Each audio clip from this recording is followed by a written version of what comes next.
students, very good morning. Welcome to TSN School, class 12, subject physics and chapter number 9 ray optics. इसका है आज अपना part number 5 total internal reflection TIR. Okay, ये important topic है, इसको अच्छे से देखना आप. When a ray of light strikes the interface at an angle greater than critical angle, it comes back in the same medium. This phenomena is called two internal reflection. Diagram को अच्छे से देखिए, फिर उस डेफिनेशन अपन देखते हैं कि किस तरीके से है. देखिए आपका ये मीडियम है, ऊपर आपका एयर है, नीचे वाटर है. एयर वाला जो मीडियम है रेयर मीडियम, वाटर वाला आपका डेंसर मीडियम है. एयर वाटर इंटरफेस, ठीक है. दो मीडियम के बीच में जो लाइन आती है उसको इंटरफेस भी बोलते हैं, एयर वाटर इंटरफेस. वही जो हमने अभी लास्ट टॉपिक किया था उसी से रिलेटेड ये ऑब्जेक्ट है. हमने लिया ओ, नॉर्मल से रे आपकी डेंसर से किस में जाएगी, आपकी रेयर मीडियम में. तो किस में जाएगी, आपकी अवे फ्रॉम. जो ऊपर वाला आर बन रहा है उसको ध्यान से देखिए, वो अवे फ्रॉम हो रही है. तो इस वाले ऑब्जेक्ट से कुछ रेजेस और भी निकलेंगे. एक हमने स्ट्रेट लाइन ले ली, वो से जो सीधी लाइन जा रही है वही ऊपर वाला डायग्राम है मेन, जो हमने लास्ट टॉपिक में अभी किया था. क्या किया था उसमें, real depth and apparent depth, वही है आपका. इसमें है टोटल इंटरनल रिफ्लेक्शन TIR. तो ऑब्जेक्ट ओ से एक सीधी लाइन आपकी निकल गई, एयर ये वाली. फिर इस ओ से आपकी और भी रेजेस जाएंगी. तो हमने एक सेकेंड जो लाइन है आपकी आ रही है, हमने और यहाँ से इसको रिफ्रैक्ट करवाई, वो भी आपकी नॉर्मल से हुई. तो ये भी क्या आपकी अवे फ्रॉम हो जाएगी. तो अवे फ्रॉम हो जाएगी यानी कि ये 90 डिग्री के एंगल में यूँ मुड़ गई. अवे फ्रॉम वाली जो लाइन है वो 90 डिग्री के एंगल में हो गई. तो आर जो रिफ्रैक्टिव एंगल है वो तो आपका क्या हो गया 90 डिग्री. और जो आई है उसको हमने क्या मान लिया IC, जिसको हम बोलते हैं क्रिटिकल एंगल. क्या बोलते हैं हम, क्रिटिकल एंगल, जो कि इस आई से क्या है आपका बड़ा. अब फिर हमने एक थर्ड रे मानी. अभी आप देखोगे जो एंगल आई है, इस एंगल आई से बड़ा एंगल है IC. फिर इस आई से भी बड़ा एंगल आएगा आपका ये वाला एंगल जो हमने लिखा है I is greater than IC. अब इस O से हम तीसरी लाइन को हम रिफ्रैक्ट करवा रहे हैं. तो ये देखिए O से आएगी तीसरे नॉर्मल पे I, जो 90 डिग्री से और यूँ नीचे हो जाएगी इस तरीके से, और नीचे क्या हो जाएगी अवे फ्रॉम. तो ये जो अवे फ्रॉम जो वाली लाइन आई, ये देखिए मीडियम आई, अब डेंसर में ही इसी मीडियम में वापस आ गई. तो यही आपका क्या है total reflected ray TIR. Definition को आप अच्छे से देखोगे कि when a ray of light strike, रे है जो लाइट स्ट्राइक हो रही है इंटरफेरेंस से at angle greater than critical angle, मतलब ये जो क्रिटिकल एंगल से क्या है आपका ये एंगल बड़ा है. फिर it comes back in the same medium, फिर ये अपने सेम मीडियम में कम बैक यानी कि वापस ले आती है. और इसी फिनोमिना को ही हम क्या बोलते हैं इंटरनल रिफ्लेक्शन. यही आपका क्या इंटरनल रिफ्लेक्शन है. ओके स्टूडेंट्स, एंगल आई बड़ा होगा एंगल IC से, IC बड़ा है एंगल आई से. नीचे देखिए जो ऑब्जेक्ट O के पास हमने लाइनें बना रखी हैं, ये जो स्ट्रेट लाइन O से आ रही है और उसके जो नॉर्मल तीन हमने बना वो सारे क्या स्ट्रेट लाइन के क्या है आपके पैरेलल हैं. तो इनके बीच में ये ट्रांसवर्सल लाइन है. तो ये क्या है ऑल्टरनेट एंगल है. नीचे से I पहले वाले एंगल की जो हमने डॉट ऐसे हल्का सा कर रखा है उस I के इक्वल, फिर दूसरा वाला दूसरे IC के इक्वल है, थर्ड वाला जो ग्रेटर है I के IC. तो ये हमें प्रूव करना है कि जो एंगल I है is greater than IC. Okay, तो सेम आपका जो डायग्राम है ऊपर वाले के ही सेम था, जो हमने रियल डेप्थ एंड वही आपकी आ रहा है टकरा रहा है, लेकिन इसमें दो नॉर्मल और बना के हमने एंगल लिए हैं. ये रहे, ठीक है. टोटल इंटरनल रिफ्लेक्शन बहुत इंपॉर्टेंट टॉपिक है, इसको अच्छे से करें आप. ऑब्जेक्ट O से आपकी रे जो डेंसर में गई, डेंसर से रेयर में, तो अवे फ्रॉम. फिर दूसरी रे को हमने देखा वो 90 डिग्री के एंगल पे अवे हो गई. फिर तो थर्ड है वो सेम उसी मीडियम में वापस आ गई. उसी को ही हम बोलते हैं टोटल रिफ्लेक्टेड रे. अब ये जो टोटल इंटरनल रिफ्लेक्शन है वो आपका डेंसर से रेयर में ही होगा, रेयर से डेंसर में नहीं होगा, क्योंकि अगर रेयर से हम डेंसर में जाएंगे तो वो क्या होगी, नॉर्मल के नज़दीक आई तो ये यूँ आएंगी लाइनें, और अभी क्या जा रही है, यूँ इस तरफ चली जाएंगी, तो यानी कि वो सेम मीडियम में वापस लौट जाएंगी। ओके, यही आपकी जो नीचे कंडीशंस दी हुई हैं, conditions for TIR। First point है आपका, the light must travel from denser to rare medium. इसमें सबसे ज़रूरी यही है कि जो ट्रैवल होती हैं डेंसर से रेयर मीडियम में। फिर आपका 2 नंबर जो पॉइंट है, angle of incident must be greater than critical angle. जो इंसिडेंट वाला एंगल है, जो थर्ड वाला जो एंगल आई बना, वो क्रिटिकल एंगल से क्या है, ज़्यादा है।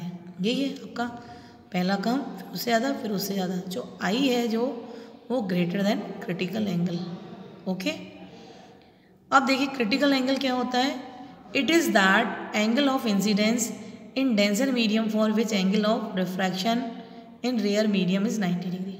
यही हमने अभी पढ़ा था कि it is that angle of incidence, जो एंगल ऑफ इंसिडेंस है इन द डेंसर मीडियम, जो डेंसर मीडियम में एंगल ऑफ इंसिडेंस बना है, for which angle of refraction, जो एंगल ऑफ रिफ्रैक्शन है R in rare medium is 90 degree. वो क्या बना था आपका, रेयर मीडियम में क्या बना था, 90, सेकेंड वाली लाइन में देखिए 90 डिग्री बना ना।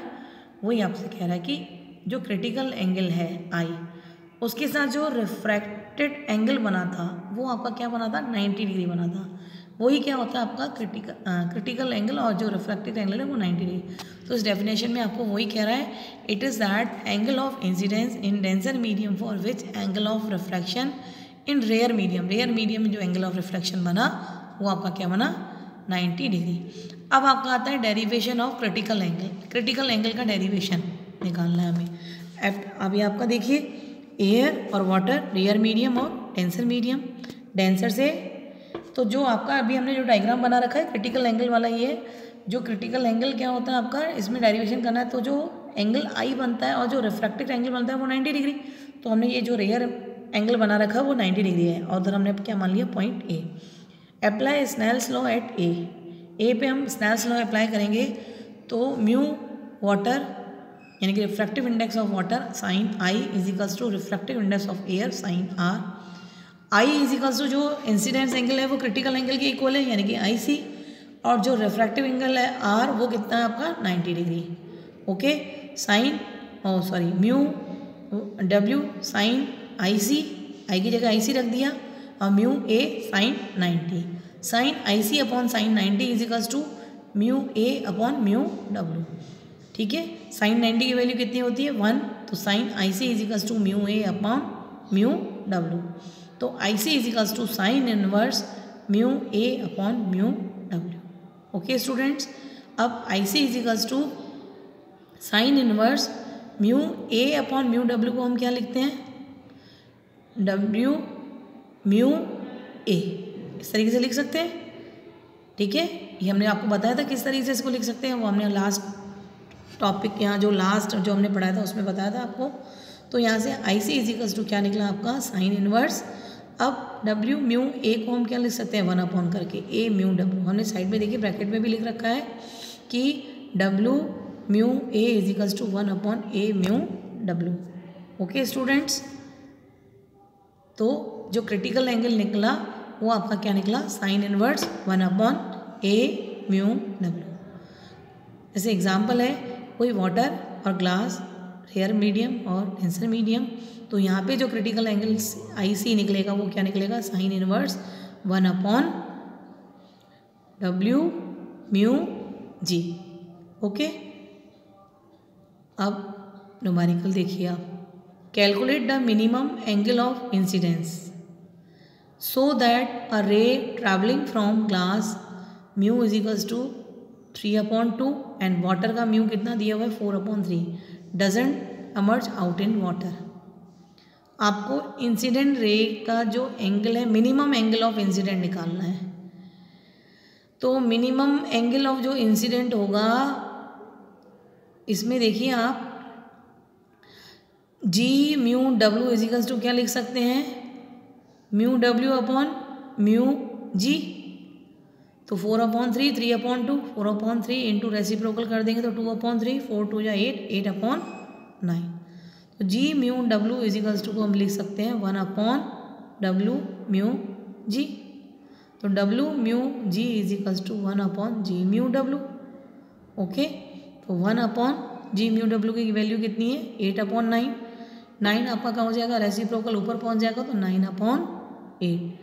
और जो आई सी क्रिटिकल एंगल है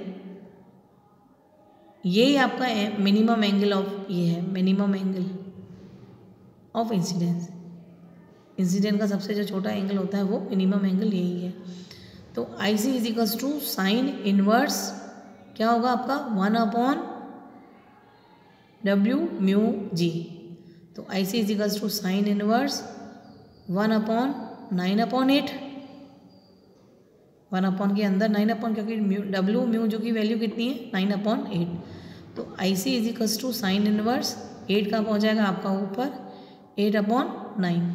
यहाँ से आई सी is equals to sine inverse 9 को 8 से डिवाइड करेंगे तो आपकी वैल्यू आएगी 0.888।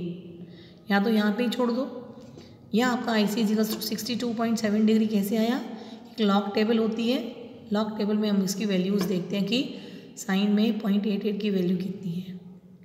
ठीक है, लेकिन आप I C is equals to sine inverse 0.88 तक भी इसको छोड़ सकते हो, आंसर ये भी है।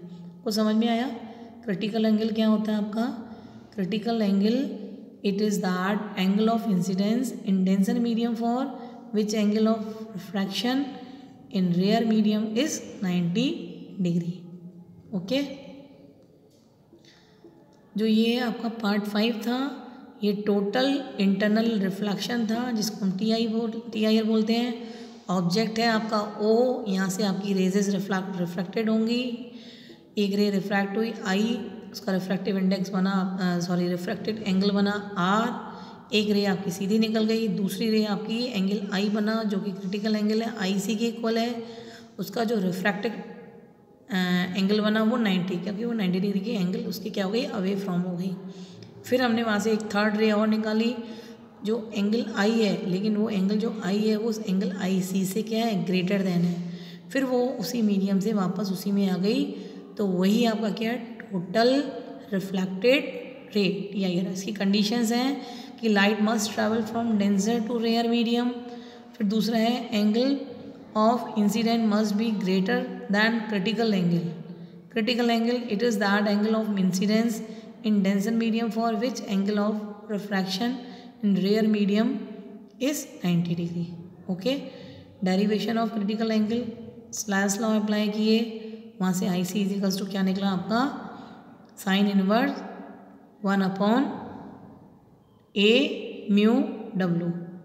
एग्जाम्पल दिया था अगर ग्लास और वाटर है तो I C is equals to sine inverse 1/वाटर mu glass. Okay, refractive index of glass with respect to water. फिर उससे रिलेटेड हमने एक न्यूमेरिकल किया जिसमें आपको calculate the minimum angle of incident निकालना था जो कि IC है, हमें IC की वैल्यू फाइंड आउट करनी थी और IC की वैल्यू आपकी कितनी निकली साइन इनवर्स 0.888। ओके स्टूडेंट्स, इस टॉपिक को भी हम यहीं फिनिश करते हैं।